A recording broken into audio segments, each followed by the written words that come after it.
Okay, we'll call the meeting to order. Thing on the agenda is the approval of the agenda. Move to approve. Second. All in favor? Aye. Opposed? Citizens, okay, no citizens here. Approval of the minutes for, you got the February 2nd and the February 9 minutes in your packet. Any approval of those? So moved. Second. All in favor? Aye. Opposed? Okay. Approval of the payment of bills and vouchers. So move to approve. Second. All in favor? Aye. Opposed? Pass. Okay, we'll start with Joe to replace the building maintenance equipment. Looks like you got a tractor you want to replace. Yes. Good morning. Morning. Yes, today I'm coming to you to request approval to replace our actually upgrade our John Deere unit. Right now we have a 2010 model and we're going to be incurring some pretty heavy costs on it, and so we've decided to see if we can request to do this.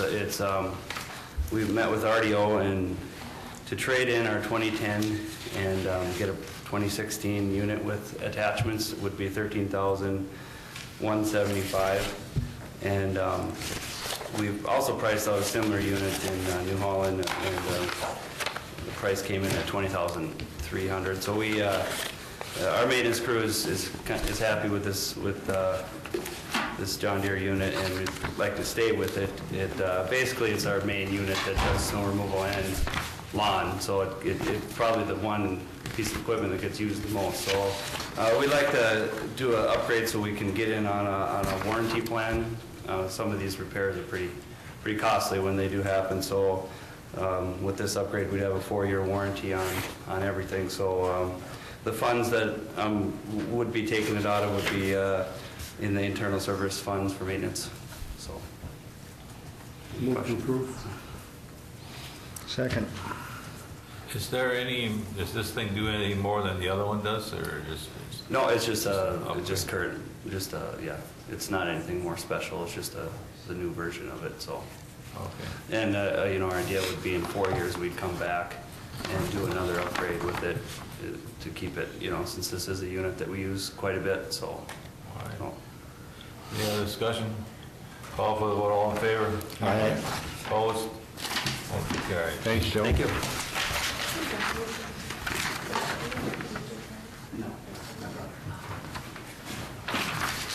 Okay, request to replace some staff. Start off with Rob. Morning, Monty. We just saw you last week. Well, I regret to say we have another resignation in our child protection unit. This is a staff that's been here, let's see, I think she started in, let's see, 2011. She's been in our assessment unit and just felt like the workload demands and the expectations are not something that she could do any longer. So she's moving on to a different position outside of our agency. So I'm requesting approval to replace her position. Move to approve. Second. So you say it's demanding, do you feel the decision is okay then, that one person's in? Well, no, and this is a topic I'm scheduled to talk with the PIC committee this afternoon, or after the board meeting, to talk a little bit more about what's happening and the numbers that we're seeing and the kinds of cases that we're seeing, because it is it's just crazy. We've added 4 positions since last year with the child protection funding, and while that, I just can't imagine what we would be dealing with if we didn't have those positions. But the numbers have just increased substantially in the kinds of cases that we're seeing, the significant child protection and the multiple issues. The staff in both our ongoing and assessment units are just not able to keep up. And I think the relief is just not happening fast enough. And so staff are feeling, they just can't do it. And they're concerned about their, obviously the family and the children that we're serving, but their own liability in not being able to meet the mandates. So I will be talking a little bit more with the Structures Committee, so.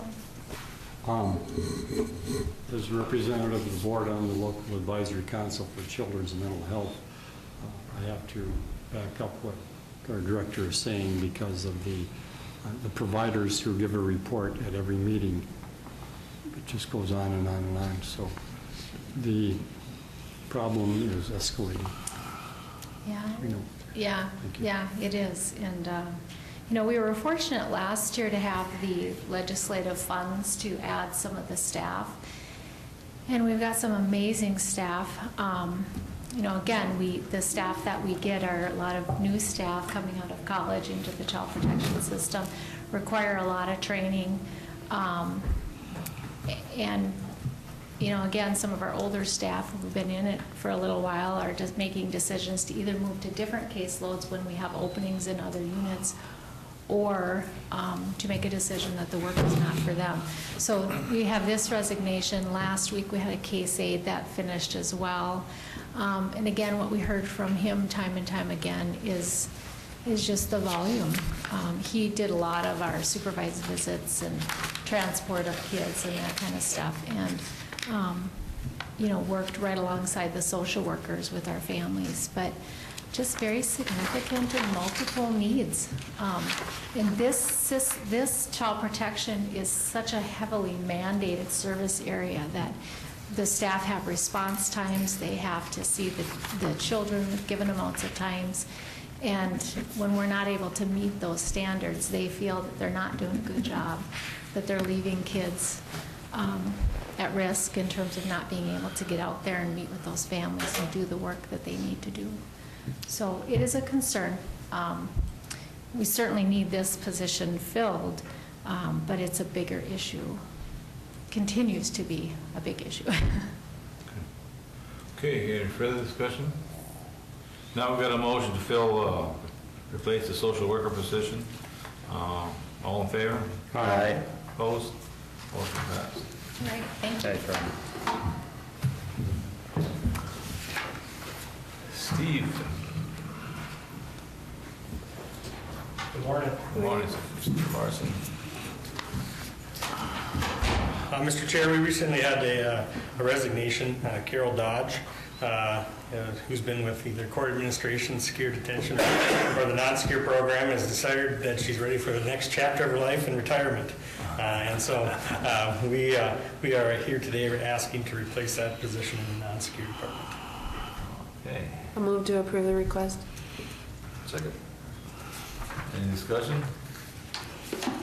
All in favor? Aye. Opposed? You got her. All right, thank you. Smooth talker, you.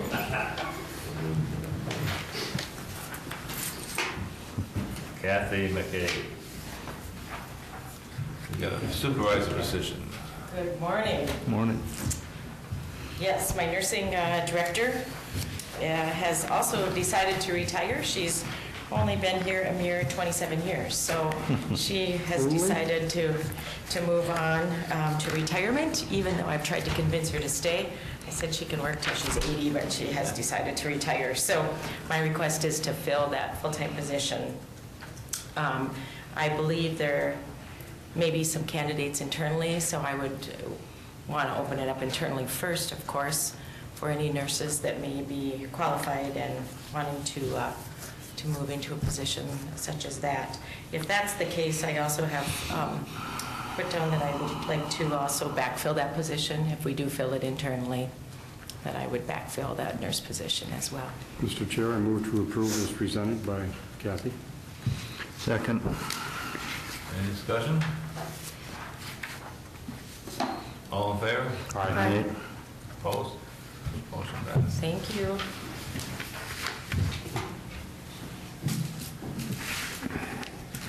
Nancy, Request to repurchase some tax forfeit property. You guys need to just a revolving door. Just come and turn around and walk into it. Let's see if yours will be just that quick here. Oh, probably.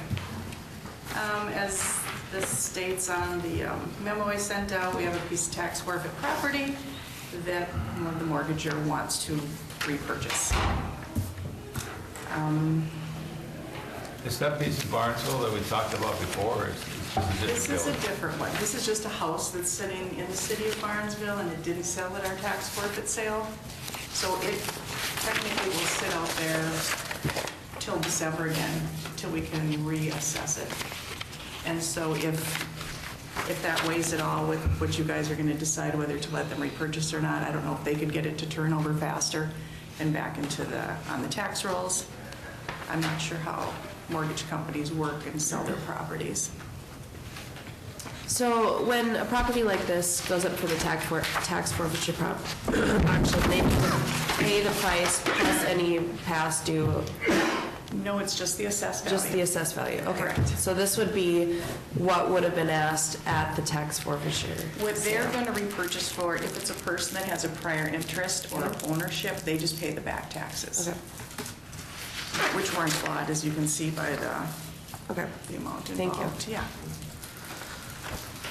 I'll move, Mr. Chair, to approve the request. Second. Any further discussion? All in favor? Aye. Opposed? Motion passed. Thank you.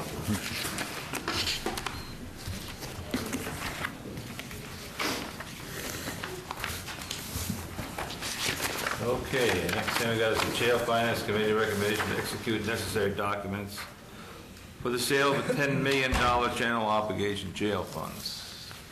Mr. Chair, could Are we gonna wait for the, Yeah. okay? We'll go into reports then. Jenny, you wanna start us out today?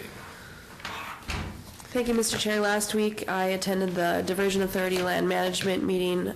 There was a property that was voted on to move forward, and then just the update on future properties. There was a discussion after the authority handed out an atlas of the entire footprint of the project about what possible impacted homeowners on the Minnesota side, if they are aware what may happen, or in terms of land buyouts. And I said that for the most part, they have not had any contact with the Diversion Authority, partially because they're waiting on the EIS to move forward with those negotiations. Brian may have more to add to my report there, but, and then last week I also attended the Lakes and Prairies Executive Search Committee. We're moving closer to advertising for that executive director position. We're hoping to advertise by the end of the month, have it for a three-week period, and then interview candidates. That concludes my reports. Go ahead. Let's see, I had the jail finance meeting, and we're going to be discussing that here shortly. I had to be on the Yellow Ribbon Committee meeting, and a good update by Kurt, our Veteran Service Officer, and I reported on the judge's presentation to us last week on the Veterans Court, and that is up and running, and things are looking good there. And I had an Executive Economic Development Corporation meeting, and pretty much just general business there and updates by the various departments at the EDC. That was it for me. I had no meetings, so. Thank you, Mr. Chair. On Wednesday, February 9th, for Lake Agassiz Regional Library, Northern Lights Library Network executive meeting in preparation for the upcoming full board meeting, and the luncheon meeting with legislators on February 13th. Thursday, February 11th, for Local Advisory Council of Adult Mental Health, a transportation meeting. Representatives from the Metropolitan Council of Governments, Fargo-Moorhead Transit, and a state transportation consultant were in attendance. There are and continue to be a multitude of issues, barriers when it comes to individuals getting to various destinations.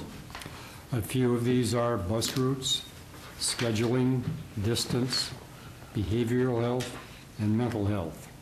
These are only some of the concerns. The bus system alone is by no means the problem. It will, however, in time, become part of the solution. Public transportation has to be involved in all aspects of different community needs. Many times this has not been done in the past.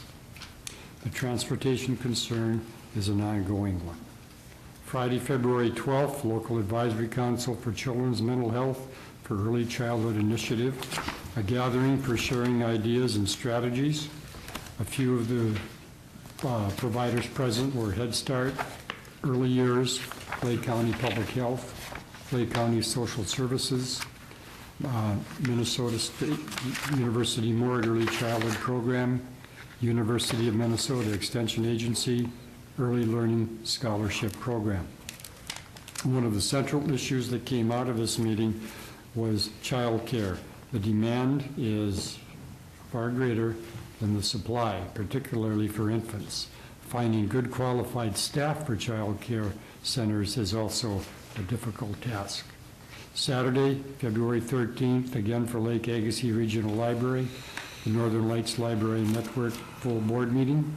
The meeting was quite standard with no huge issues.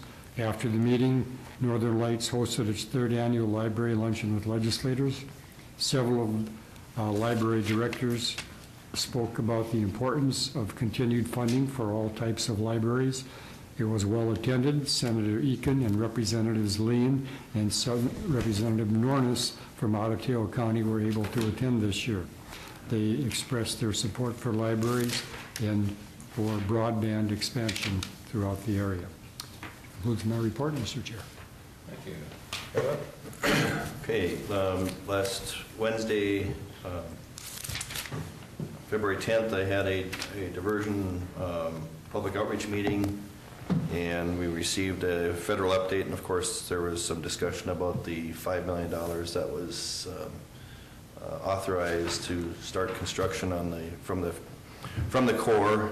Was one of 6 nationwide projects that received approval for a new construction start. And then we got an update. It appears right now that the Minnesota DNR has said that around the middle of May is going to be the anticipated date for the published final impact statement for the EIS. They're anticipating that would be in July, or excuse me, in May, and then followed up some other, what's the other term, what's it called? Comment period? The final draft is the one in May, and Yeah. then the approval would be in July, yeah, yeah. So This startup, excuse me, this startup, is that going to affect Clay County at all? Is that all in Cass County, the startup? Or that's... everything, there's nothing being done in Clay County at this point. What the Corps anticipates doing with their $5 million is starting the work on the inlet, which is south of Horace. And so it's basically a flood control structure that's going to be right under Highway 17 and 40, is it 46? Yeah, I don't know the exact location, but it's on the North Dakota side. Yeah, yeah. And those funds would limit it to just doing that. And, so that'll be a all North Dakota deal. And then, of course, the work continues on moving forward with the public-private part, the 3 Ps. As you know, the whole idea there is that a private contractor would actually build the channel itself, going from that inlet structure all the way to the north of 30-some miles. And then from the inlet structure east to the river and then into Minnesota on a tieback levee or the dam, that would all be under the control of the Corps. And that's still several years away before that portion would be constructed, at least from what I know at this point. And then we received updates where they had Some members of the public outreach had met with the city of Horace, and that meeting went very well, according to the report. There was some concerns, and apparently it was turned around and has become quite favorable. Then there was a presentation given to the Red River Basin Commission at their conference in Grand Forks on January 19th to 21st. And then there was also on February 9th, there was a presentation to the Morehead Rotary, and that was also given with support. That pretty much does it with the outreach meeting. And then in terms of, then the next day we had the actual diversion authority meeting. There was no major issues there, other than the Colonel Koprowski was here to talk about and share the excitement of the funding for the new start of the construction. He did say that that was a major accomplishment.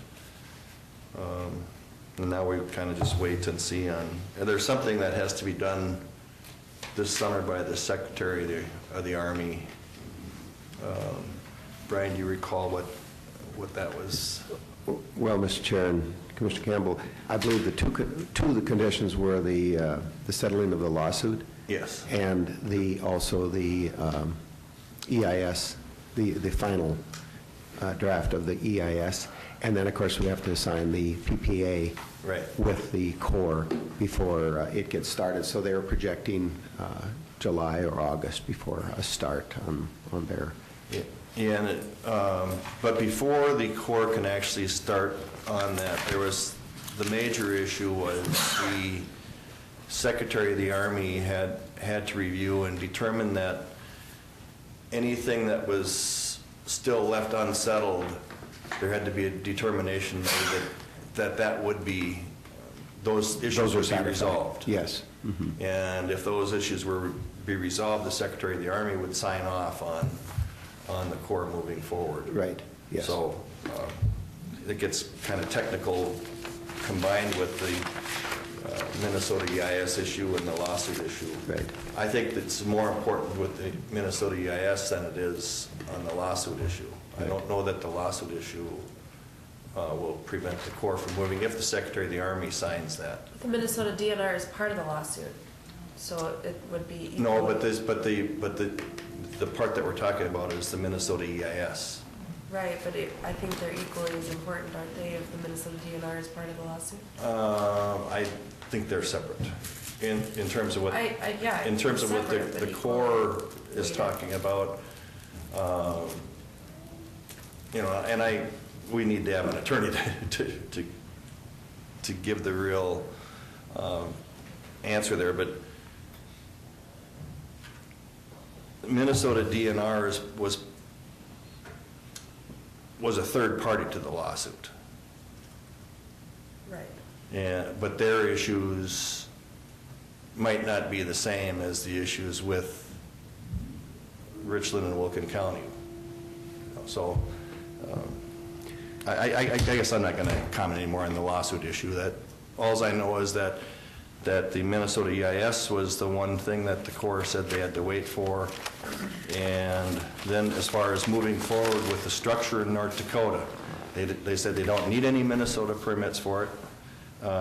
So their main issue is that if the Secretary of the Army signs the document that gives the go-ahead, and what she has to determine is that there's no, that whatever is not finished the issues that are not finished in regards to whether a lawsuit or they're resolvable, and then she can sign off on the Corps can move forward. That's the way I understand what was discussed. It gets really complicated when you get into all the legal stuff, but that's the way that was presented to me. And then as far as the rest of the diversion authority actions that were taken, it was primarily approving change orders and contracts for demolition of buildings and stuff. That's all on the North Dakota side. That's part of the in-town levy process that's part of the diversion project. There's ongoing dollars that are being spent, you can go from Mickelson Field all the way to the south. There's big dollars being spent. I know we've got the big buildings right on the other side of the river here that are being demolished, and they're set to demolish that hotel and what was the old Shakey's Pizza building, and all that stuff is also scheduled to be demolished starting this month, I believe. So they could be going on as we speak. So, and with that, Mr. Chairman, that's, and then we did have the jail finance committee. We're going to be talking about that here in just a few minutes, and I do want to say that our jail finance committee is looking long-term and not just at the jail, but how do we incorporate the financing, the complete financing of the jail, the purchase of the 2 blocks of properties that we've had here, as well as a new law enforcement center. So we're incorporating all of that into our plans for a financing package in the next. What we're doing today is going to give us what we need for the next year, and then after that, we're going to be determining what we're going to need for the balance of the construction phases that could go out 3 to 5 years. That's all I have, Mr. Chairman. Very good. And with that, we'll go into the next part of our agenda, the Jail Finance Committee recommendation, providing the sale of $10 million in general obligation. And then we got Shelley Eldridge from Ellers, Lori and Brian. Morning, Mr. Chair. Good morning, Mr. Berg. And other members of the commission. They look at me and laugh. You portrayed that image. Well, morning, folks. I did send a little memo along with the documentation that Shelley, Good morning. that Shelley had prepared and sent to us, and we had seen most of this at the jail finance meeting, but there was a couple modifications on some different things. So before we get started on Shelley's presentation, though, I do, for the sake of your audience, want to just go over the memo just a little bit. The design and construction plans for the new jail are in progress and progressing very well. The county board has employed the services of an architect, has selected a construction management firm, and approved buying out properties to the north of the county campus. The properties will be used for future expansion, a campus expansion to replace parking spots and house a new law enforcement center. And that we know is still in discussion, but when we went down this road, even the goal of the jail, the new law enforcement and correctional facility jail talked about the replacement of the joint law enforcement jail. And just to remind everybody that that is a joint facility right now. And you are in the process of building a new jail, and I know we've struggled with where do we go with this, and I think we're getting closer to a time period that a decision has to be made. You can't remodel old jails, and as our former chief of police, Commissioner Whalen, has said, that building was obsolete 20 years ago, so we're going to have to make some hard decisions in the very near future. So we're going to progress to that, and I think Commissioner Campbell expanded on that a little bit in his report. These activities have caused expanding county resources, and it's time to replace reserve dollars and finance the activities of 2016.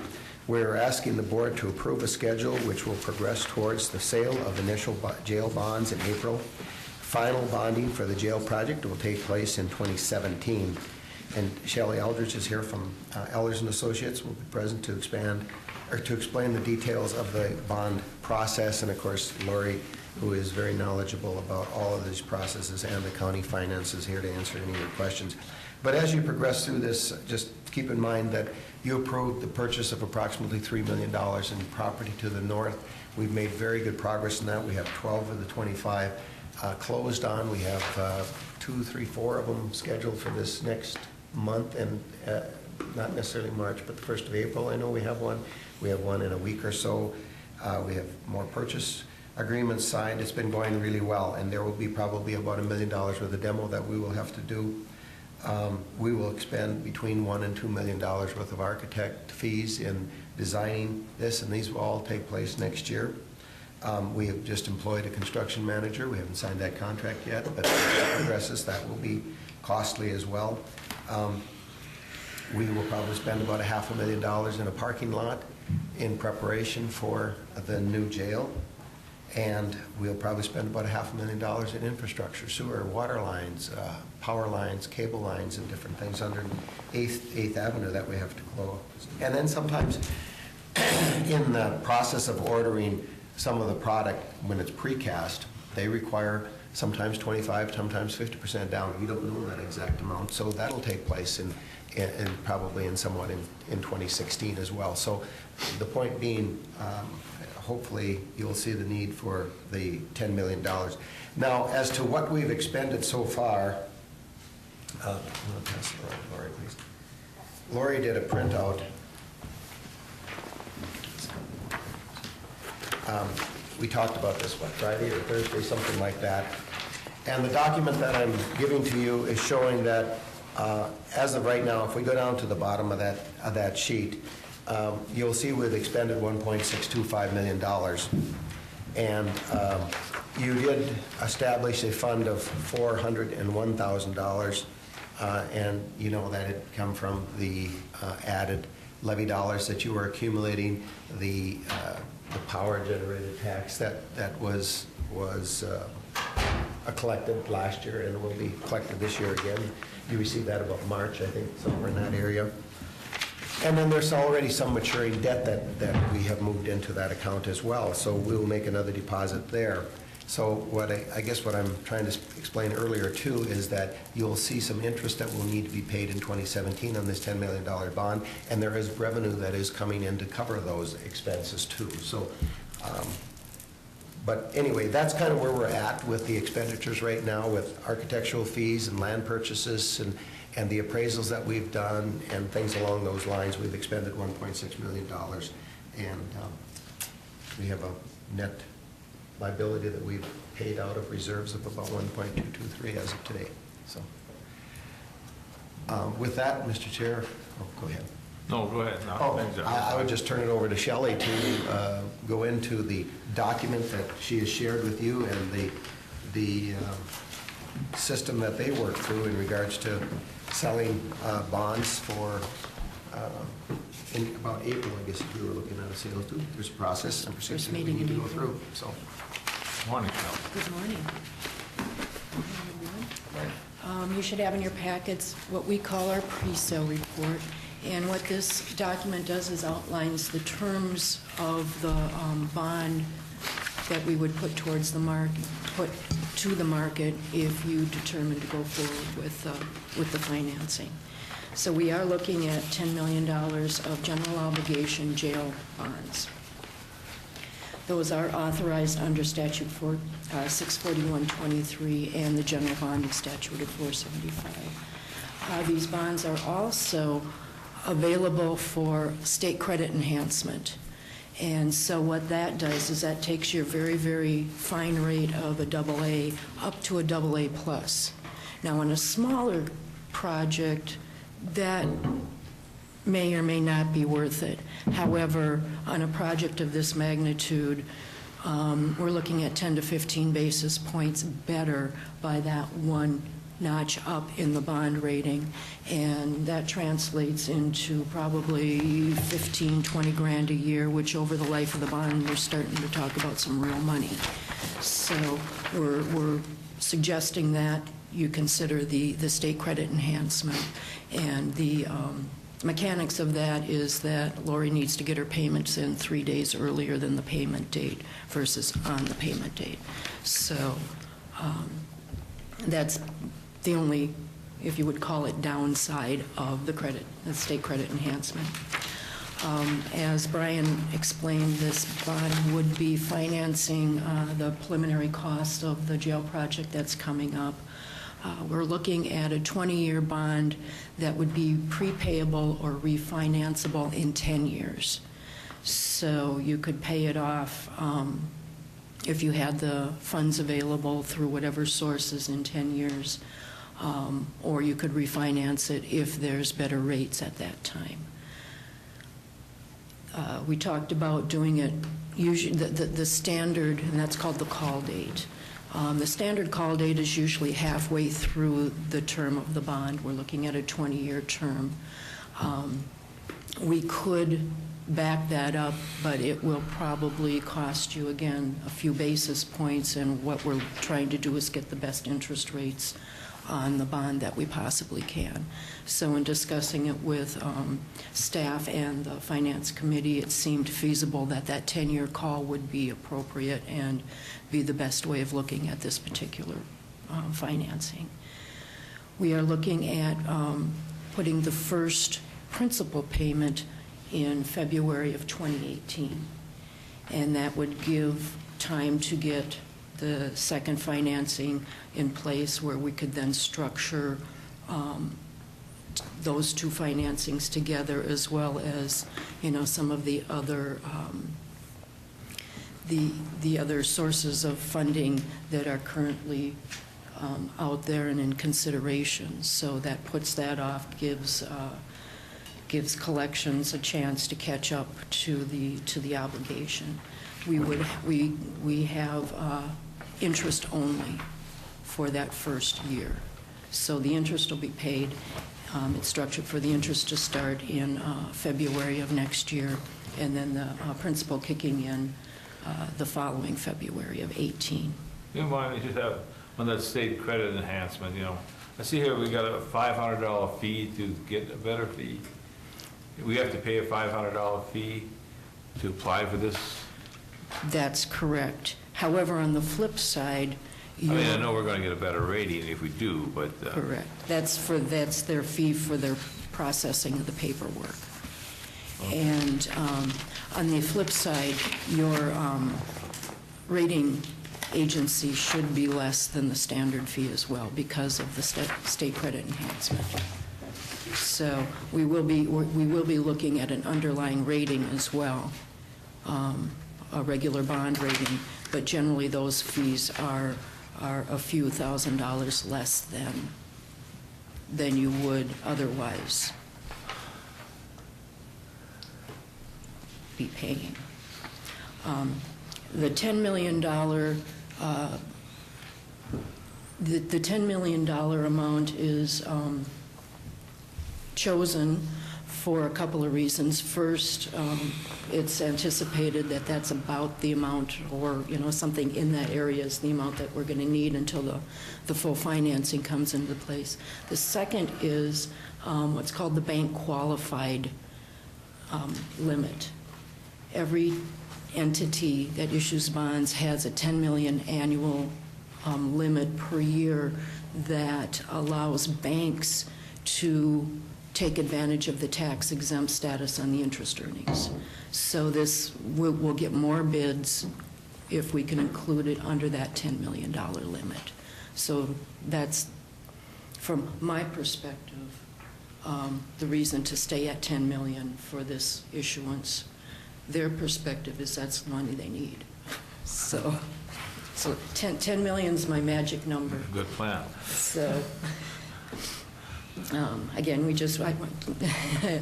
I talked about the state credit enhancement, and again, as Commissioner Gross indicated, there is a $500 fee that goes to the PFA. But again, that should be more than offset by, like you said, the interest rates and the lower credit rate. I guess it just seems sort of strange to me that you have to pay someone $500 to get a better rate. It's just it's just a very minor thing. $500 when you're talking about 10 million isn't very much. But okay, we'll give you 500 to give you the better rate. Thank you. Go ahead. Sorry. I shouldn't have brought it up. Okay. The basis for our recommendation is that it's cost-effective, the most cost-effective, as I alluded to with the $10 million. Generally, in the past, the county has issued bonds under their general obligation authority, and we believe that this is going to give you the best interest rates. We are advising the competitive sales, taking it to the market, the national market. I would anticipate you will get a very good results due to your credit rating combined with your $500 state credit enhancement program. Be aware that, as in the past, we have seen premium bids, and what we will do with that premium bid is and a premium bid is where you receive more dollars than the 10 million. And my tell me to be quiet if you don't want to hear this again. My analogy on a premium bid is when you go buy a car. There's a number of different financing options. One is really low interest rates for a predetermined amount of time. The other is you get a rebate.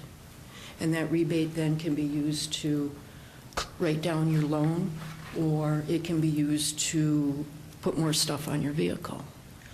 In this case, it's not our choice, it's the underwriters, and generally what they'll do is they'll give us more dollars, and what we will do is write it down to that 10 million to keep it bank qualified. And you end up with a little bit higher interest rate, but by the time you write it down, it all kind of comes up in the wash, similar to when you buy your car, with writing down the principal amount or writing down the loan amount and the higher interest rate. So don't be surprised if we see a premium bid come April from the underwriters. We've looked at your existing debt. There's nothing that we can help save you money on at this point. Continuing disclosure is something that's required, and the county is contracted with Ellers to make sure that that the county is in compliance with those rules and regulations. Arbitrage monitoring, that's the same issue. There's certain amounts of interest that you can earn on the proceeds. The county is contracted with Ellers to do the correct reporting and do that monitoring on your behalf. Your GO pledge is the full faith and credit of the county is behind this bond. If other revenues are not available to pay the bond, then the county will need to use their taxing authority to pay the principal and interest on the bond. In the past, you've used Dorsey & Whitney as your bond counsel, OnTrust Services as your paying agent, and Standard & Poor's as your rating agency, and we will continue to use those if we don't hear otherwise. Now, the next page is the proposed schedule. If you decide to go forward today, then we'll distribute the official statement, which is like a prospectus. Each of you should get a copy of that for your reading enjoyment prior to it going to the market. If you have problems sleeping, that's a good thing to put next to your bed because it's, the most exciting reading in the whole world. But I know Lori likes it. Very. And then we would have the rating agency call with Standard & Poor's the following week. We would bring back the results of the sale on April 5th with estimated closing by the end of April. Now, I had on the resolution and that you would meet at 11 o'clock on that date. But looking at the calendar, I don't think that's probably the best choice of times, given that you guys are fairly efficient in getting through your agenda. So after thinking about that and checking with my bond sale folks to make sure that we're still going to get our best rates, what I'm going to propose today is that we would receive the bids the day before in our office on April 4th in the afternoon, and then bring those results to you first thing in the morning on the 5th for your consideration and approval or rejection. So I checked with bond sale. I said, is there going to be a difference in interest rates? Are we going to get, if we take the bids at, and generally the earliest we can do bids because of the national flavor, the national participation in bonds, in the bidding process, is usually 9 o'clock. And then it takes my office at least an hour to go through the process, especially if we have a premium bid, to get the results finalized. So if we do it, and so they indicated that this has been done in the past. It's done on a regular basis, especially with counties that meet in the morning, and the underwriters do not penalize in the interest as long as I can get back to them first thing in the morning so they can start their aftermarket sales. So that's what I'm proposing at this point, would be to, as far as you're concerned, the only difference would be we'd be looking at approving the sale or denying the sale instead of 11 o'clock, closer to 8:30 or 9. So. Just make it 9 o'clock. Mr. Chair, Yes. may I? Shelley, would this have any effect on the interest rate itself? In other words, selling bonds later in the day versus selling them in the morning, do you feel? Or was it pretty consistent throughout the day? And again, what I think, maybe it may not be true, but what I think is actually later in the day and later in the week is better, because the ones that didn't sell their bonds earlier in the day are wanting to buy some bonds. So I don't think it's going to have an adverse effect on it. I was more concerned about waiting the next day for that they might build, that the market could move. But generally, the market's not going to move that much in 12 hours or less than 12 hours. So I feel we can meet at any point. Whatever you think would be the best to benefit the county, we can make happen. So that's my thoughts, I guess. Yeah, that's what I was thinking too, we could set up a meeting for Thursday or something like that if need be, whatever. I don't know, I guess we're going to go by your recommendations. It's not like we do this every day. You're trying to guess the market. Yeah. That's right. Yeah, Karnak says, remember Carolyn used to carry around her little crystal ball? Yeah. And now would be the time she'd put her little crystal ball on the table. It's trying to I think it's guesstimate something that's Yeah. probably not going to have a major change one way or the other. In, like she said, 12 hours or 24 or 48 hours for that matter. Right, because from the afternoon, a lot of bonds, the approvals aren't done until the evening anyhow. Like for cities that meet at 7 o'clock, the underwriters from their bid time, whether it's in the morning or the afternoon, they're not going to get an answer till the morning anyhow.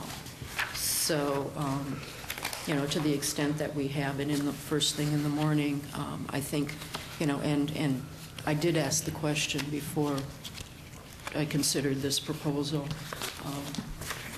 and my bond sale folks say, no, we're good, fine. So, if I wait until 2 in the afternoon, then we could be in trouble next year at this time, but we won't wait till 2 in the afternoon. We'll do it first thing in the morning, so.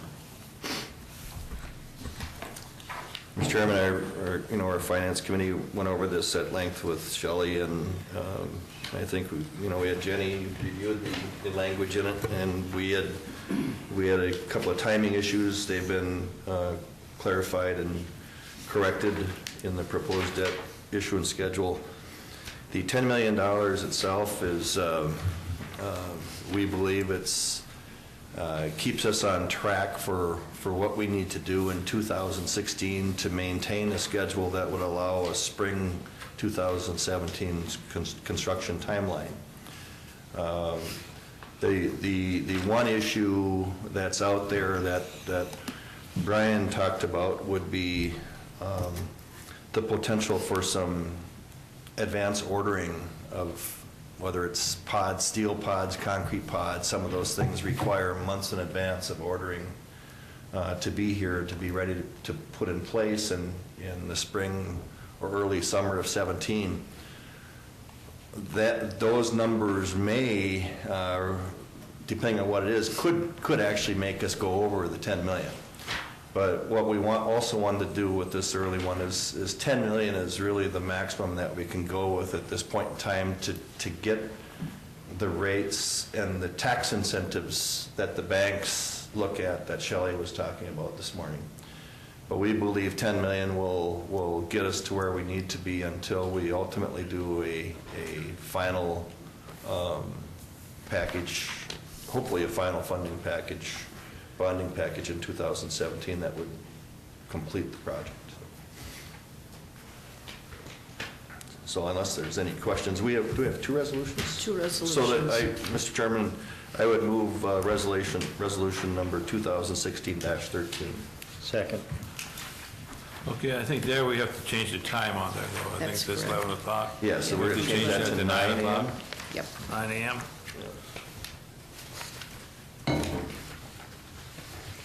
Okay, with that addition, we got a motion and a second on that.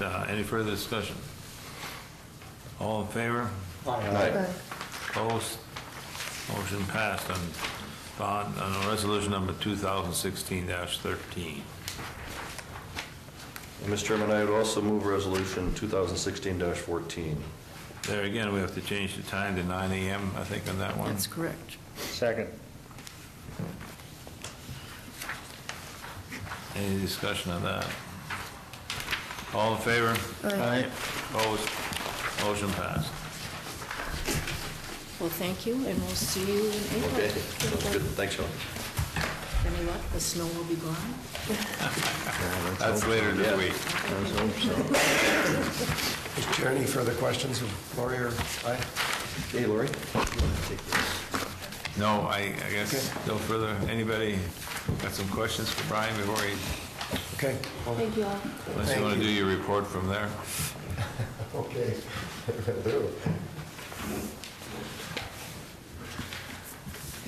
Now that we took a big step today and get this jail thing going, and of course, there's been a few big steps before, but there's another one that's all part of it.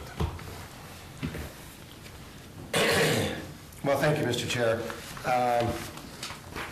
This was mentioned, I think, by Commissioner Campbell last week, too, that on Tuesday, March 1st, at 7:30 in the morning, it's scheduled from 7:30 to 9 a.m. It's put on by the Chamber of Commerce, and it's called Eggs and Issues.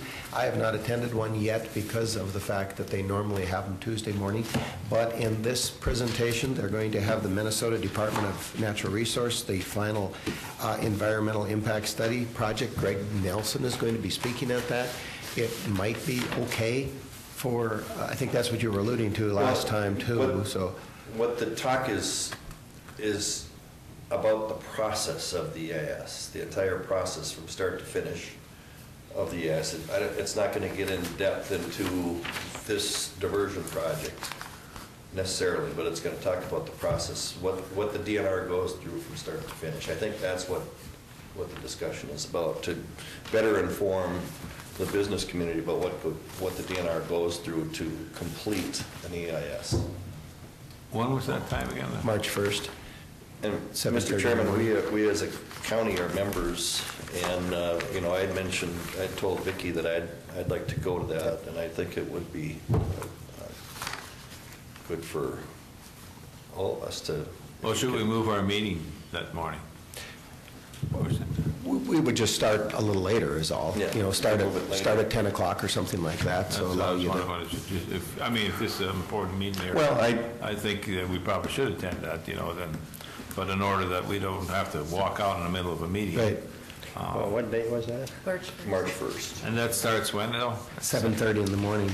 It's at the Courtyard by Marriott. Yeah. Yeah, and it requires a registration. We'll register you. Vicki will register you.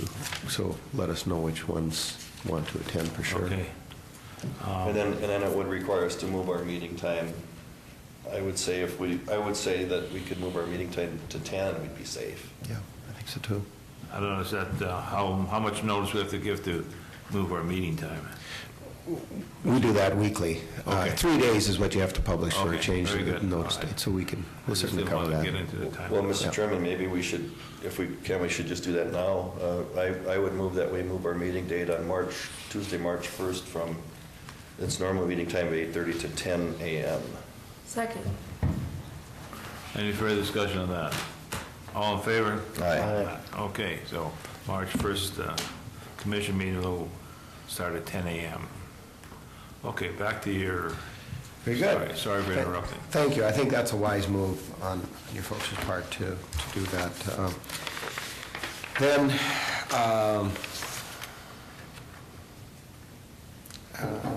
I guess I've got meetings with social services and public health.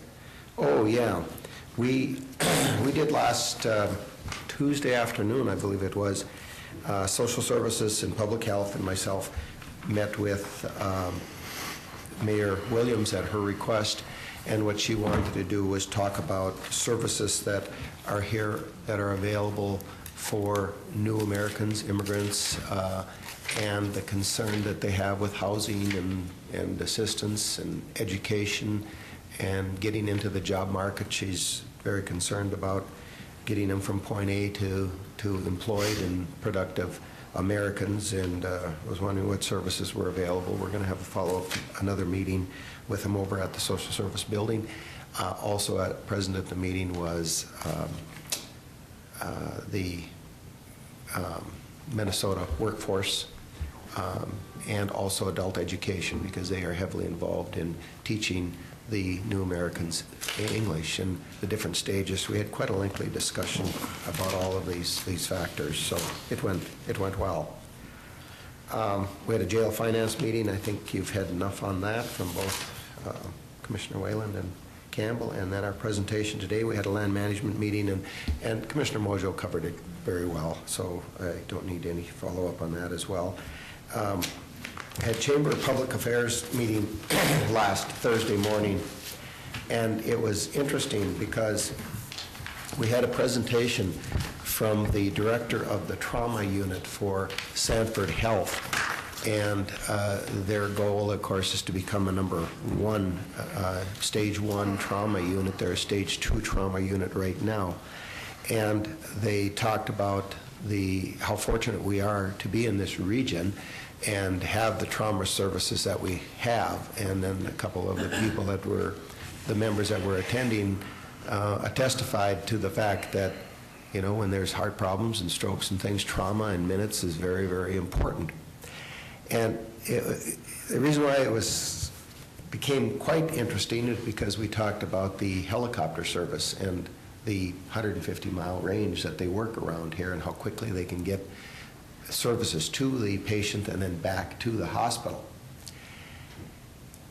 And I went from that meeting directly to a transportation meeting that we held, and Commissioner Ingersoll was at that transportation over at Social Services, and we were talking about the anxiety level of people that have some behavioral health issues and kids and getting them to the bus stop, and worrying about $3 for a bus pass and how do we coordinate that and help out. And so one meeting we were talking about a $10,000 helicopter ride, and another meeting we were talking about $3 for a bus ride. So I guess it just kind of points out what you guys deal with, the assistance that sometimes people want and need for basic services. And it was just really kind of interesting to come from one where we were talking about a $10,000 ride and another one talking about a $3 bus ride and how can we afford that and how can we better coordinate that. It was really, I don't want to say comical, but it really shows the diversity and the wide range of assistance that we're talking about. So that took me to the transportation meeting, and then we had a meeting with the Army Corps of Engineers prior to the diversion board, and it was just a rehash of what you've talked about here today. I don't know that a whole lot more needs to be said. The Colonel, just to emphasize, the Colonel was really, really excited about the new start. There was only 6 new starts in the nation, and once a new start is established, then remember this national government that the U.S. government, they've been working off of continuing resolutions for about 4 or 5 years, and no new starts are started when there is a continuing resolution. So this new start was really important for the diversion project in that regards. So, and we had the diversion board meeting. That's, again, already been talked about. Mr. Chair met with you last Friday. I referenced the topics that we've talked about today. And just a little bit of a heads up there, unless you will hog tie me and hold me down, I plan to take a week's vacation in March. We're going to be leaving March 11th. So We'll vote on that later. okay. Give you a little heads up there if I can. Okay. That concludes my report, Mr. Chair. Thank you very much. Any further? Yes. I just have one thing. As commissioners, I think we are all very grateful to the service of all of our employees, but specifically, I just want to make a public thank you to our Sheriff's Department for their collaboration with the area departments last week. I know it was an incredibly difficult situation, and I just echo the continued commitment to keeping our community safe, but also the work with departments across the river. I think Chief Eblinger said it best when we had our Law Enforcement Appreciation Day last month, that it really is a unique state that we have with them, the work and collaboration and camaraderie. It's not a turf issue with anyone, and I just am really thankful for our Sheriff's Department.